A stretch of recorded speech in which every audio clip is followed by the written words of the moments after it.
آپ میں سے کوئی بھی شخص ایسا نہیں ہوگا جسے یہ معلوم نہ ہو کہ اللہ تعالیٰ نے ہمیں اپنی عبادت کے لیے پیدا کیا۔ وَمَا خَلَقْتُ الْجِنَّ وَالْإِنسَ إِلَّا لِيَعْبُدُونَ۔ اللہ تعالیٰ نے فرمایا ہے کہ میں نے جن و انس کو صرف اپنی عبادت کے لیے پیدا کیا۔ یہ عبادت ہمہ وقت ہے،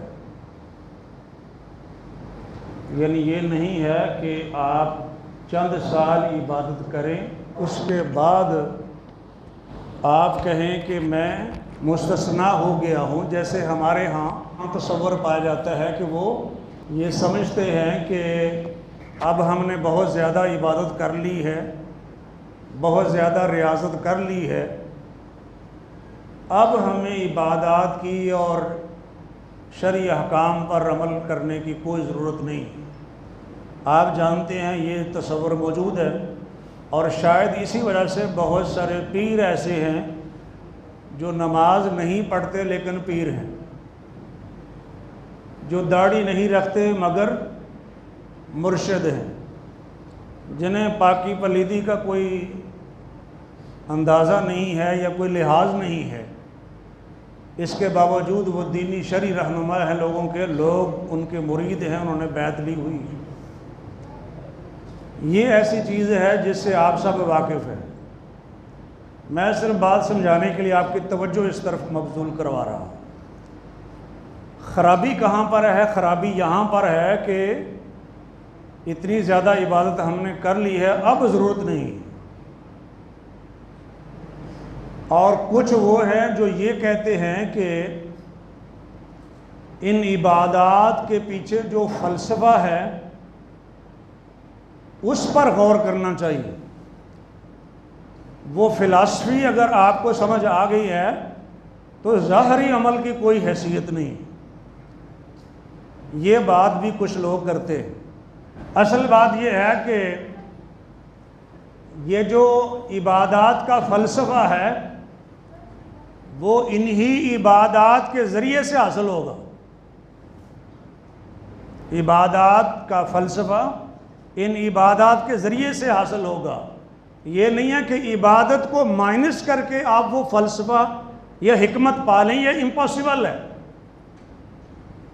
یعنی جس عمل کا جو فائدہ ہے وہ اسی عمل کے ذریعے سے حاصل کیا جائے گا، اس کو الگ کر کے وہ فائدہ حاصل نہیں کر سکتے آپ۔ میں ذرا آسان لفظوں میں کہنے کی کوشش کرتا ہوں۔ اور یہ جو میں نے عرض کیا ہے کہ عبادت اصل میں نام ہے ہمہ وقت اللہ کی بندگی کرنے کا، یعنی یہ نہیں ہے کہ آپ ایک پارٹ ٹائم ڈیوٹی پر ہیں یا کوئی اوور ٹائم لگا رہے ہیں، ایسا نہیں ہے۔ عبادت تو اس چیز کا نام ہے کہ ابد مسلسل ایسا عمل کرے جس سے یہ ظاہر ہو کہ یہ اللہ کا بندہ ہے، اس کے ہر عمل سے بندگی ظاہر ہو، صرف نماز روزے میں نہیں، صرف حج زکوٰۃ میں نہیں، حلال و حرام میں بھی، حقوق و فرائض میں بھی، معاشرتی زندگی میں بھی ظاہر ہو کہ یہ اللہ کا بندہ ہے، اللہ کی بندگی کرنے والا ہے، یہ ظاہر ہونا چاہیے۔ اس لیے کہ یہ اسلام کمپلیٹ کوڈ آف لائف ہے، یہ کرسچینٹی کی طرح نہیں ہے، یہ عیسائیت کی طرح کا مذہب نہیں ہے کہ یہ پرائیویٹ مسئلہ ہے اور باقی ہم آزاد ہیں۔ مکمل ضابطہ حیات ہے یہ دین۔ تو اس لیے ہم ہر موقع پر، ہر جگہ پر، ہر وقت مسلمان ہوتے ہیں۔ اب یہ نہیں ہے کہ مسجد میں مسلمان ہوتے ہیں، مسجد سے باہر ہم مسلمان نہیں ہوتے ہیں، دکان پر ہوں تو مسلمان نہیں ہیں، مسجد میں ہوں تو بڑے متقی پرہیزگار ہیں، ایسا تو نہیں ہے۔ عیسائیوں کے ہاں یہ ہے کہ آپ 7ویں دن بھی چرچ میں حاضری دے کے وہ گھنٹہ بجا کے آپ آ جائیں تو آپ پکے مذہبی ہیں۔ ہم پکے مذہبی تب ہوں گے جب دکان پر بیٹھے بھی مذہبی ہوں گے، جب رشتہ داریاں کرتے ہوئے بھی مذہبی ہوں گے۔ یہ ذہنی خرابی ہے لوگوں کی، کہتے ہیں فلسفہ دیکھو اس کا، ظاہری عمل نہ دیکھو۔ بھئی فلسفہ ظاہری عمل کے ذریعے سے سامنے آئے گا نا، اور کیا ہے وہ؟ ایسا عمل جو مسلسل ہو اور اس سے ظاہر ہو رہا ہو کہ یہ اللہ کا بندہ ہے، معنی یہ ہے کہ یہ بندہ عبادت میں ہے، ہمہ وقت عابد ہے، اور یہی بڑا مقام ہے انسان کا۔ نبی پاک کا سفر شروع ہوا معراج کا، بلندیوں کا سفر۔ سبحان الذی اسریٰ بعبدہ، پاک ہے وہ ذات جس نے اپنے عبد کو، بندے کو سیر کروائی۔ کس کو؟ عبد کو۔ اور جب وہ بلندیوں پر پہنچ گئے تو فرمایا فَأَوْحَا إِلَىٰ عَبْدِهِ مَا أَوْحَا، اللہ نے اپنے بندے کی طرف وحی کی جو اس نے وحی کرنا تھی۔ کس کی طرف؟ وہ بلندیوں پر پہنچ کر بھی عبد تھا۔ عبدیت کی معراج اصل میں مقام ہے انسان کا۔ بندہ جتنا ہی زیادہ بندگی کا اظہار کرے گا وہ اتنا ہی بڑا بندہ ہے۔ اور کب تک ہے؟ وَاعْبُدْ رَبَّكَ حَتَّى يَأْتِيَكَ الْيَقِينُ، رب کے بندے بنے رہو یہاں تک کہ آپ کی موت واقع ہو جائے۔ اور اللہ نبی پاک سے مخاطب ہیں، اے نبی اپنے رب کی عبادت اس وقت تک کرتے رہو جب تک آپ کی سانسیں چل رہی ہیں، جب تک آپ زندہ ہیں، جب تک آپ کی موت واقع نہیں ہو جاتی۔ یقین موت کو کہتے ہیں، اتانا الیقین، دوسرے مقام پر بھی موت کے معنی میں یقین کا لفظ آیا ہے۔ موت تک، اور عملاً کیا آپ نے۔ مرض الموت میں تھے، دو صحابہ کے کندھوں پہ ہاتھ رکھ کے نبی علیہ السلام مسجد میں آ رہے تھے، اور کمزوری اتنی ہو چکی تھی، اس قدر نزاکت طاری ہو چکی تھی کہ پیر بھی اٹھائے نہیں جا رہے تھے، اور بارک پیروں سے زمین پر لکیریں نکل رہی تھی، اور اس حالت میں بھی آپ نماز کے لیے آئے تھے۔ بندہ کبھی بندگی سے نہیں نکلتا، بندہ کبھی بھی بندگی سے نہیں نکلتا، اور اگر بندگی سے کسی کو چھوٹ ملنا ہوتی تو سب سے بڑے بندے سید العباد محمد الرسول اللہ کو ملتی۔ اگر وہ آخر دم تک نمازیں روزے سارا کچھ کرتے رہے ہیں تو پیر صاحب کو کیسے اجازت مل گئی؟ اس کے لیے کیسے شارٹ کٹ آ گیا جی؟ بڑی نمازیں پڑھ لی ہیں، بہت بندگی کر لی ہے، بہت ریاضت کر لی ہے، بہت روزے رکھ لیے، اب ہم بغیر نماز روزے کے سیدھے ہی جا رہے ہیں، بغیر نمازوں اور روزوں کے سیدھے ہی جا رہے ہیں۔ نہ منہ نہ متھا جے نہ پاڑھوں لتھا۔ اب یہ نہ پاکی پلیدی کا پتہ ہے، نہ نماز نہ روزہ، اور ایسے ایسے برے کام کرتے ہیں بغاوت کے اور کفر کے کہ انہوں نے چلے کیے ہوتے ہیں۔ قرآن پاک کے اوپر غسل کرتے ہیں، زندہ بچے کو قبر میں دباتے ہیں، شیاطین خوش ہوتے ہیں، شیطان ان کی مدد کرتے ہیں، اور ان جادو کے اعمال کو کرامت ظاہر کر کے لوگوں کو دھوکہ دیتے ہیں۔ کرامت ظاہر کر کے لوگوں کو اکٹھا کرتے ہیں، ہمارے پیر صاحب کرامت دکھائیں گے، آپ سمجھ لیں کہ فراڈ ہے، کرامت ایسے ہوتی نہیں ہے۔ اور صاحب کرامت کو بھی نہیں علم ہوتا کہ کب کرامت کا اظہار ہوگا، وہ آنن فانن اللہ کی طرف سے ہو جاتا ہے۔ اس پر پھر انشاءاللہ کبھی میں عرض کروں گا۔ ابھی یہ بات عرض کرنے لگا ہوں کہ یہ فلسفی جو ہے، یہ بندگی، یہ ہمہ وقتی ہے، چھوٹ کسی کے لیے بھی نہیں۔ قل ان صلاتی و نسکی و محیای و مماتی للہ رب العالمین لا شریک لہ وبذالک امرت وانا اول المسلمین۔ اے نبی فرماؤ، میری نماز، میری قربانی، جملہ عبادات، میرا زندہ رہنا، میری موت، للہ رب العالمین، یہ سب اللہ رب العالمین کے لیے، اس کا کوئی شریک نہیں ہے۔ مجھے اسی بات کا حکم ملا ہے اور میں سب سے پہلے اس کا فرما بردار ہوں، یعنی مجھے جو حکم دیا جاتا ہے میں سب سے پہلے اس حکم کے آگے اپنے آپ کو جھکا دیتا ہوں۔ یہ کس کی سنت ہے؟ اللہ کے حکم کے آگے سب سے پہلے جھکنے کی کوشش، یہ بھی سنت ہے۔ مسلمانوں، اہل سنت کہلوانے والوں، اہل حدیث کہلوانے والوں، یہ بھی حدیث ہے اور یہ بھی سنت ہے۔ قرآن کہہ رہا ہے کہ نبی پاک یہ کرتے تھے، ہم تو ڈاواں ڈول ہوتے ہیں، دیکھتے ہیں، سوچتے ہیں، دیکھیں گے، اور ادھر سے کہتے ہیں کہ ڈیوائن میسج پہ غور کرو، فلاسفی بیہائنڈ دا انسیڈنٹ پر غور کرو، اور فلاسفی بیہائنڈ دا انسیڈنٹ کیا ہے کہ فوراً مان لو، ٹال مٹول نہیں ہے۔ مصور کھینچ وہ نقشہ جس میں ایسی صفائی ہو، ادھر فرمان محمد ہو، ادھر گردن جھکائی ہو، یہ ہے اصل میں مسلم ہونا، اور یہ ہے ڈیوائن میسج۔ اس سیکریفائس کا، اس قربانی کا، اس کے پیچھے جو فلسفہ ہے وہ، اگر کسی بندے کو وہ فائدہ حکمت حاصل ہو جائے تو کیا اس کو چھوٹ مل جائے گی؟ مثلا کلمہ ہم کس لیے پڑھتے ہیں؟ اسلام قبول کرنے کے لیے کلمہ پڑھتے ہیں، پڑھ لیا، اچھا اس کے بعد تو نہیں پڑھنا چاہیے نا پھر، کیونکہ اس کا مقصد یہی تھا کہ اس کو پڑھیں، اسلام میں داخل ہو جائیں، بس کام ختم ہو گیا۔ پھر اس کے بعد افضل الذکر لا الہ الا اللہ کیوں ہے؟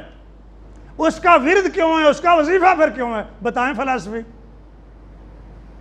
اس کو بار بار کرنے کا کیوں کہا جا رہا ہے؟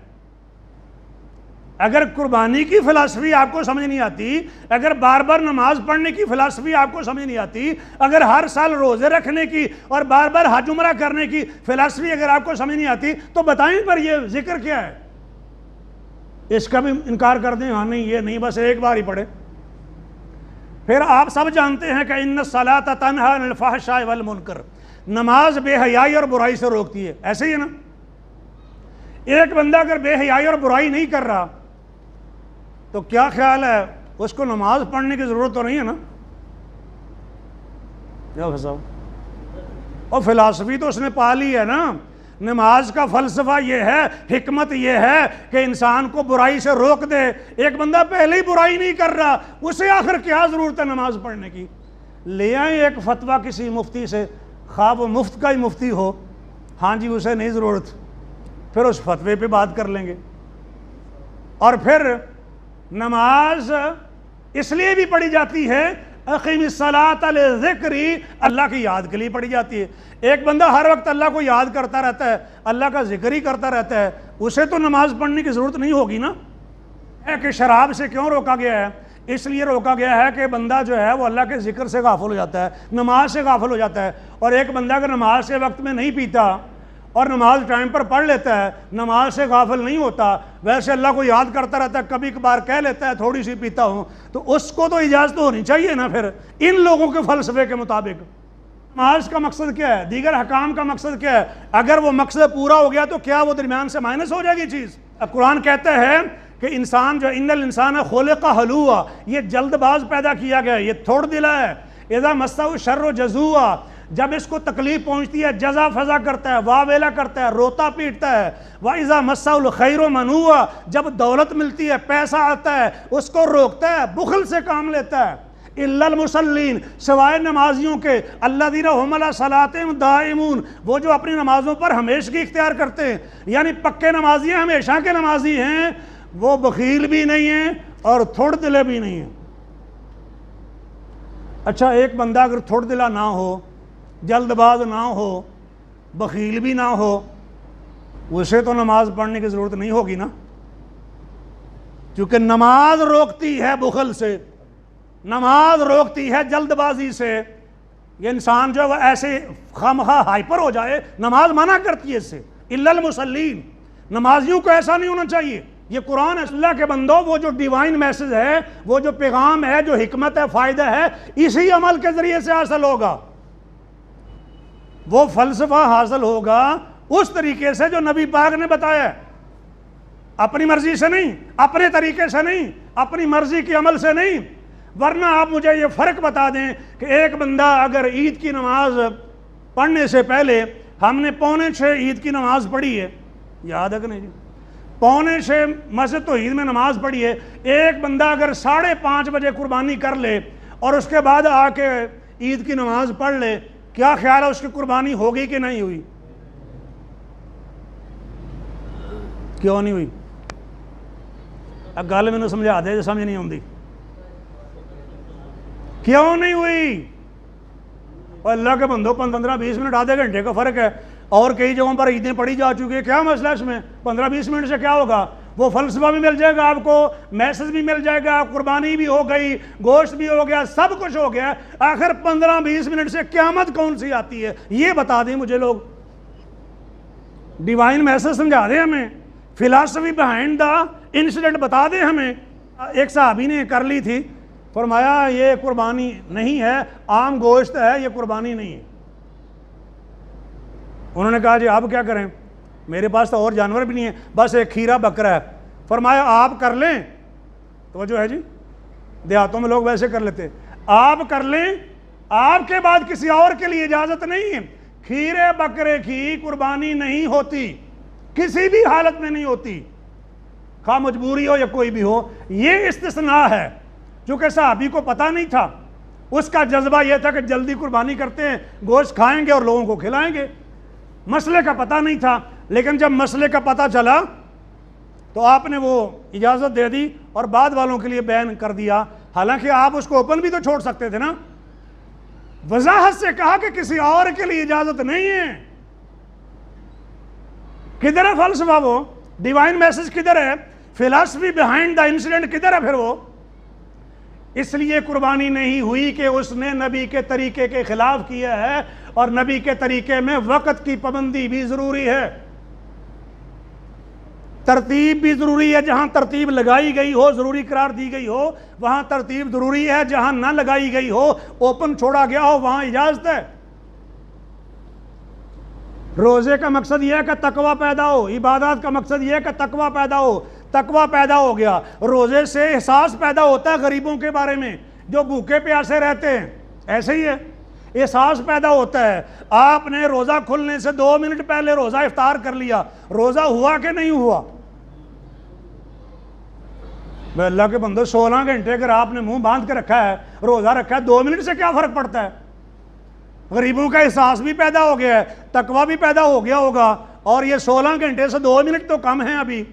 اور روس والے 22 گھنٹے کا روزہ رکھتے ہیں، اور 22 گھنٹوں میں سے 2 منٹ پہلے گرفتار کر لیں تو کون سی قیامت آ جاتی ہے آخر؟ کیوں روزہ نہیں ہوگا جی؟ ڈیوائن میسج، فلسفی بیہائنڈ دا انسیڈنٹ. کیوں روزہ نہیں ہوگا؟ اس لیے کہ اس کا پیغام یہ ہے کہ جہاں کھڑا کیا گیا کھڑے ہو جاؤ، روکا گیا تو رکو. ابھی اجازت نہیں ہے، اس لیے آپ کھا پی نہیں سکتے ہیں. 2 منٹ کے بعد اجازت ہوگی تو کھاؤ پیو. پابند کیا جا رہا ہے ایک دائرے کا زندگی کا. لیکن یہ معنی نہیں ہے کہ جب آپ پابند ہو جائیں تو نماز کو بھی مائنس کر دیں، روزے کو بھی مائنس کر دیں، اور زکوٰۃ کو بھی مائنس کر دیں، اور حج کو بھی مائنس کر دیں. یہ مطلب نہیں. غریبوں کا احساس پیدا ہوتا ہے، مال کی محبت کم ہوتی ہے زکوٰۃ دینے سے. مال پاک ہوتا ہے. اگر ویسے ہی آپ کا مال پاک ہے، حلال ہے، اور آپ بخیل بھی نہیں ہیں، غریبوں پر ویسے ہی بہت زیادہ خرچ کر رہے ہیں، تو کیا جب آپ صاحب نصاب ہوں گے تو زکوٰۃ آپ کے ذمہ نہیں ہوگی؟ ہوگی نا. فلسفی کدھر ہے؟ اور یہ عمل نہیں چھوڑا جائے گا. فلسفی پر غور کر سکتے ہیں، حکمت پہ غور کر سکتے ہیں تو کر لیں، ورنہ کوئی ضروری نہیں ہے. اس حکمت کا جاننا ضروری نہیں ہے، اس عمل کے فائدے کا جاننا ضروری نہیں ہے. بس حکم ہے آمنا و صدقنا، فوائد ہوں گے اس میں، حکمتیں بھی ہوں گی. اور اللہ رسول کا کوئی بھی حکم فائدے سے خالی نہیں ہو سکتا. یہ ہمارا ایمان ہے. لیکن کیسے اس کو آپ مستثنا کر سکتے ہیں جی؟ یہ الگ کر دیں آپ. غریبوں کا احساس پیدا ہوگا اس میں. اچھا ایک اور چیز، کچھ لوگ کہتے ہیں کہ دیکھیں گناہ معاف کروانے نا، تو گناہ تو معاف ہو گئے. اچھا گناہ معاف ہو گئے تو اس کے بعد عمل نہیں کرنا آپ نے؟ نماز سے گناہ معاف ہوتے ہیں، پتہ ہے آپ کو، روزے سے معاف ہوتے ہیں، بہت سے اعمال ہیں جن سے گناہ معاف ہوتے ہیں. حج سے تو بندہ ایسے گناہوں سے پاک ہوتا ہے بالکل جیسے معصوم ہوتا ہے، آج ہی پیدا ہوا ہے گناہوں سے پاک. یہ حدیث میں موجود ہے. جب اس کے ذمہ گناہ نہیں ہے، گناہ اس کے ختم ہو گئے ہیں، تو کیا اس کو اب یہ اعمال نہیں کرنے ہوں گے گناہ بخشوانے کے لیے؟ کیا خیال ہے؟ نماز سے گناہ معاف ہوتے ہیں تو نماز، گناہ تو معاف ہو گئے، اب نماز پڑھنے کی کیا ضرورت ہے؟ روزے سے گناہ معاف ہوتے ہیں، ہو گئے، اب کیا ضرورت ہے؟ یہ کہہ سکتے ہیں؟ یہ نہیں کہہ سکتے. لوگ ویسے یہی کہہ رہے ہیں اور یہی میسج دے رہے ہیں، عقل مند بنے پھرتے ہیں. ان کی اس دانش کو اگر مان لیا جائے تو اللہ کے رسول علیہ السلام کے بارے میں کیا کہیں گے؟ ان کا تو گناہ ہی کوئی نہیں تھا. ان کا تو گناہ ہی کوئی نہیں تھا. نمازیں پھر بھی پڑھتے تھے، روزے پھر بھی رکھتے تھے، عمرے پھر بھی کرتے تھے، حج پھر بھی کرتے تھے، 100 اونٹوں کی قربانی پھر بھی دیتے تھے، حالانکہ گناہ کوئی نہیں تھا. معصوم عن الخطا تھے، گناہوں سے بالکل پاک تھے، یہ اعمال پھر بھی کرتے تھے. 10 محرم کا روزہ رکھنے سے کتنے گناہ معاف ہوتے ہیں جی؟ 10 محرم کا روزہ رکھنے سے 1 سال کے گناہ معاف ہوتے ہیں. 10 محرم کا، 9 کا نہیں. 9 کا تو اس لیے رکھا جاتا تاکہ یہودیوں سے فرق ہو جائے. اصل ثواب اجر 10 کے روزے کا ہے. 10 کے ساتھ نبی علیہ السلام نے 9 کو شامل کرنے کی خواہش کا اظہار کیا تھا. خیر وہ اگلا سال نہ آ سکا اور آپ دنیا سے چلے گئے، 1 سال کے گناہ معاف ہو گئے، اور یوم عرفہ ذوالحجہ کی 9 تاریخ کا روزہ رکھنے سے کتنے گناہ معاف ہوتے ہیں؟ 2 سال کے، 3 سال کے تو گناہ معاف ہو گئے، اب 3 سال تک تو چھٹی ملنی چاہیے نماز روزے سے، گناہ تو معاف ہو گئے، اگرچہ وضاحت یہی ہے کہ صغیرہ گناہ معاف ہوتے ہیں، تو جس کے پہلے گناہ معاف ہو چکے ہوں، نہ صغیرہ ہوں نہ کبیرہ ہوں، جیسے میں نے اللہ کے پیغمبر کی مثال دی ہے، تو کیا وہ یوم عرفہ کا روزہ نہیں رکھیں گے؟ کیا وہ یوم عاشوراء کا روزہ نہیں رکھیں گے؟ رکھیں گے اور رکھتے رہیں، جس کے گناہ معاف ہو جائیں گے اس کے اللہ درجات بلند کر دیں گے۔ کوئی بھی عمل بے فائدہ تو نہیں ہے۔ تو اس لیے ایک حکمت آپ کو نظر آ گئی، باقیوں کا کیا کرنا آپ نے؟ باقیوں کو تو آپ کو پتہ ہی نہیں ہے کہ کیا کیا حکمتیں ہیں نماز کے اندر، اور 2-3 تو میں نے چلتے چلتے آپ کو بتا دی نا، حالانکہ وہ موضوع نہیں ہے۔ مستقل اگر موضوع ہوتا کہ نماز کی حکمتیں کیا ہیں اور فوائد کیا ہیں، تو اس کے لیے 2-4 لیکچر ہوں تو پوری ڈیٹیل میں بات سامنے آ سکتی ہے، فضائل آپ سنتے رہتے ہیں۔ میرا وہ موضوع نہیں، صرف میں اشارہ کر رہا ہوں اور صرف یہ بات سمجھانے کی کوشش کر رہا ہوں کہ 2-4 حکمتیں آپ کو نظر آ گئیں، ایک میسج آپ کو نظر آ گیا کہ اس کام کے پیچھے میسج یہ ہے، باقیوں کا کیا کریں گے آپ؟ اس کا مطلب یہ ہے کہ آپ اس کام کو کرتے جائیں گے اور باقی اللہ پہ چھوڑ دیں گے، اور وہ حکمتیں، برکتیں، فلسفے، خیرات ساری وہ از خود اللہ کی طرف سے آپ کے نامہ اعمال میں چیزیں جمع ہوتی رہیں گی، وہ ساری چیزیں جمع ہوتی رہیں گی۔ اور مسلسل جب آپ بندگی کے اندر آ چکے ہیں تو پھر وہ آیات پڑھیں۔ اللہ تعالیٰ فرماتے ہیں وَمَن يَرْغَبُ عَن مِّلَّةِ إِبْرَاهِيمَ إِلَّا مَن سَفِهَ نَفْسَهُ، کون ہے جو بے رغبتی اختیار کرتا ہے ملت ابراہیم سے سوائے اس کے جس نے اپنے آپ کو بے وقوف بنا لیا۔ ہم نے تو ان کو دنیا میں منتخب کیا، آخرت میں بھی نیک لوگوں میں سے ہوں گے، صالحین میں سے ہوں گے۔ جب ان سے ان کے رب نے کہا تھا اسلم، فرما برداری اختیار کرو، قال اسلمت لرب العالمین، تو انہوں نے عرض کیا میں رب العالمین کا فرما بردار بن گیا، میں رب العالمین کا فرما بردار بن گیا۔ یہ فلسفی ہے نا، بیہائنڈ دا انسیڈنٹ، میں رب کا فرما بردار بن گیا، پیغام مل گیا۔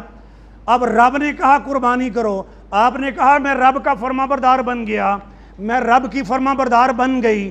رب کہتے ہیں نماز پڑھو، نہیں وہ تو میں مصروف تھا، ٹائم ہی نہیں ملتا۔ نماز آخر کون سی ضروری ہے؟ بندے کو دیانتدار ہونا چاہیے، ایماندار ہونا چاہیے، کاروبار میں ہیرا پھیری نہیں کرنی چاہیے۔ کئی کہتے ہیں نا نمازاں پڑھتے پھر دو، بے ایمانیاں بھی کر دیو، چوریاں بھی کر دیو، تو 2 نمبری دے کام بھی کر دیو، نمازاں بھی پڑھ دیو، تہاڈیاں نمازاں دا کی فائدہ؟ تہاڈے نال تو اسی بے نماز چنگے ہیں جڑے بے ایمانی تے نہیں کر دے نا۔ کہتے ہیں لوگ کہ نہیں کہتے ہیں؟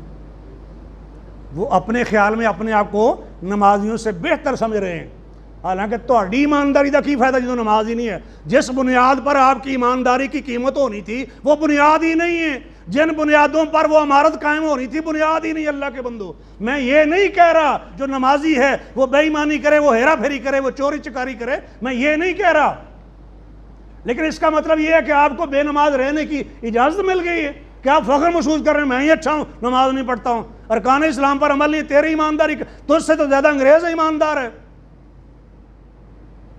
کہ نہیں؟ بہت سارے انگریز ایماندار ہیں مسلمانوں سے کہ نہیں؟ زیادہ ایماندار ہیں کہ نہیں؟ تو پھر فرق کیا ہے؟ فرق تو یہ نماز کی بیس پر ایمانداری کا ہونا ہے نا۔ ایمان کی بنیاد پر آپ کی ایمانداری کا اور اچھے کاموں کا فائدہ ہونا ہے، اچھے اخلاق کا فائدہ ہونا ہے۔ ایمان ہی نہیں ہے، بنیاد ہی نہیں ہے، تو باقی اس عمارت کا فائدہ ہی کوئی نہیں۔ اور ایمان اگر نہ ہو تو ایک آنے کا مول نہیں ہوتا کسی بھی عمل کا، یہ پکی بات تفصیل میں پھر عرض کروں گا۔ میں عرض صرف یہ کر رہا ہوں کہ اگر آپ کو پتہ چل گیا کہ قربانی کا میسج یہ ہے، ان عبادات کی فلسفی یہ ہے، فلسفے کا آپ کو علم ہو گیا، تو پھر آپ اللہ کو حکم کیوں نہیں مانتے؟ اللہ تعالیٰ نے کہا نماز پڑھو، اللہ تعالیٰ نے کہا قربانی کرو، اللہ تعالیٰ نے کہا غریبوں میں گوشت تقسیم کرو، غریبوں کو کھلاؤ بھی، وہ نہیں کھلا رہے ہیں، تو فلسفہ کہاں ہے؟ وہ تو آپ، اس کا مطلب یہ کہ آپ فراڈ کر رہے ہیں۔ اور اتنے دانش مند ہیں کہ مذہب کے معاملے میں ان کی عقل بڑی کام کرتی ہے، مذہب کے معاملے میں۔ اور کبھی ڈاکٹر سے انہوں نے یہ نہیں کہا ڈاکٹر صاحب یہ جو نسخہ آپ نے لکھا ہے یہ سمجھ نہیں آ رہا، پڑھا نہیں جا رہا، مجھے کنونس کریں، مجھے اس کی مہارت ہوگی، مجھے پوری کلیئرٹی ہوگی تو پھر آپ کا میں نسخہ استعمال کروں گا۔ یہ سٹنٹ جو آپ ریکمینڈ کر رہے ہیں تب ڈلواؤں گا جب میں اس کے بارے میں پوری طرح ماہر ہو جاؤں گا، تب یہ سٹنٹ ڈلواؤں گا. تب تک میں جو ہارٹ اٹیک کروا سکتا ہوں، مر سکتا ہوں، سٹنٹ ڈالنے کی ڈاکٹر صاحب کو اجازت دے سکتا. ایسے کرتے ہیں. اتنے تو کہتے جناب نسخہ پڑھے نہیں جا رہا، ڈاکٹر صاحب لکھے ہے تو سٹور تے جاندے نے جی آ دوائی دے دیو. پڑھا نہیں جا رہا، پتہ بھی نہیں کیا ہے اس کے خواص کیا ہیں، اس کے سائیڈ ایفیکٹس کیا ہیں، یہ میڈیسن کہاں کہاں کس کس کام کے لیے استعمال ہوتی ہے، فائدہ مند ہے یا نہیں ہے، آنکھیں بند کر کے استعمال کرتے ہیں کہ نہیں کرتے. موٹر وے پہ چڑھے ہوئے ہیں اور آئل لیک ہونا شروع ہو گیا. میکینک کے پاس پہنچے جی لیکیج ہو رہی ہے، پتہ نہیں کنگھی لیک کر گئی ہے، پاور آئل لیک ہو گیا، یہ کوئی اور مسئلہ ہے، یہ سمجھ نہیں آ رہی، تو یہ گاڑی رکھ لیں اور اس کو ٹھیک کر دیں. یہی کہتے ہیں نا.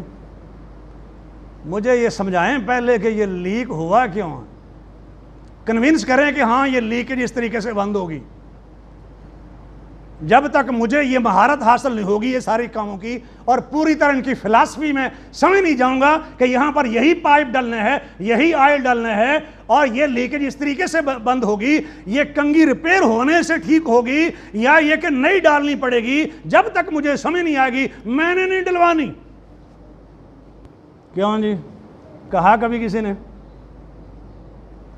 تو مولوی ان مظلوم نے جنہوں نے چڑھ دوڑ دے ہاں جی دسو حکمت کی ہے تے فلسفہ دسو تے ڈیوائن میسج دسو تے سمجھ نہیں آ رہی تے پہلا سمجھاؤ تے پھر منو گے.